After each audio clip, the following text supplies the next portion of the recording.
আধুনিক ফুটবলের সবচেয়ে ভয়ঙ্কর সুপারস্টারদের একজন কিলিয়ান এমবাপ্পে। বিশ্বকাপের মঞ্চ যেন তার জন্যই তৈরি। মাত্র ১৯ বছর বয়সে ২০১৮ বিশ্বকাপ জিতে পুরো পৃথিবীকে চমকে দিয়েছিলেন এই ফরাসি তারকা। গতি, ড্রিবলিং আর দুর্দান্ত ফিনিশিং দিয়েই তিনি বুঝিয়ে দিয়েছিলেন ফুটবলের ভবিষ্যৎ তার হাতেই। ২০২২ বিশ্বকাপে এমবাপ্পে ছিলেন আরও ভয়ঙ্কর। পুরো টুর্নামেন্টে ফ্রান্সের আক্রমণের মূল অস্ত্র ছিলেন তিনি। আর ফাইনালে আর্জেন্টিনার বিপক্ষে তার হ্যাটট্রিক তো ইতিমধ্যেই বিশ্বকাপ ইতিহাসের অন্যতম সেরা পারফরমেন্স হিসেবে ধরা হয়। সেই আসরেই গোল্ডেন বুট জিতে এমবাপ্পে প্রমাণ করেন বড় মঞ্চের চাপ সামলাতে তিনি কতটা দক্ষ।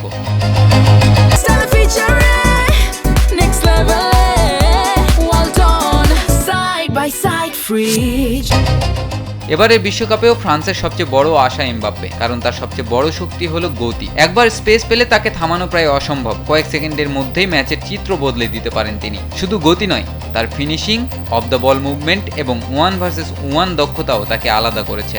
বিশেষ করে কাউন্টার অ্যাটাকে এমবাপ্পে হয়ে ওঠেন আরও ভয়ঙ্কর। প্রতিপক্ষে একটু উপরে উঠে খেললেই ডিফেন্সের পিছনে জায়গা কাজে লাগিয়ে মুহূর্তেই গোলের সুযোগ তৈরি করতে পারেন এই ফরাসি তারকা।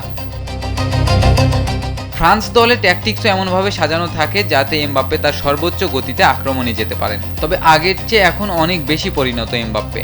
শুধু গোল করাই নয়, নেতৃত্ব দেওয়ার দায়িত্বও নিচ্ছেন তিনি। বড় ম্যাচে চাপের মুহূর্তে ভয় না পেয়ে বরং নিজের সেরাটা বের করে আনেন এই ফরাসি মহাতারকা। এই কারণেই ফুটবল বিশ্লেষকদের বিশ্বাস, এবারের বিশ্বকাপেও সবচেয়ে বড় পার্থক্য গড়ে দিতে পারেন কিলিয়ান এমবাপ্পে। আর যদি নিজের স্বাভাবিক ছন্দে খেলতে পারেন, তাহলে আবারও বিশ্বকাপে সবচেয়ে আলোচিত নাম হতে যাচ্ছেন এই ফরাসি সুপারস্টার। তৌফিক তুহিন, কালবেলা।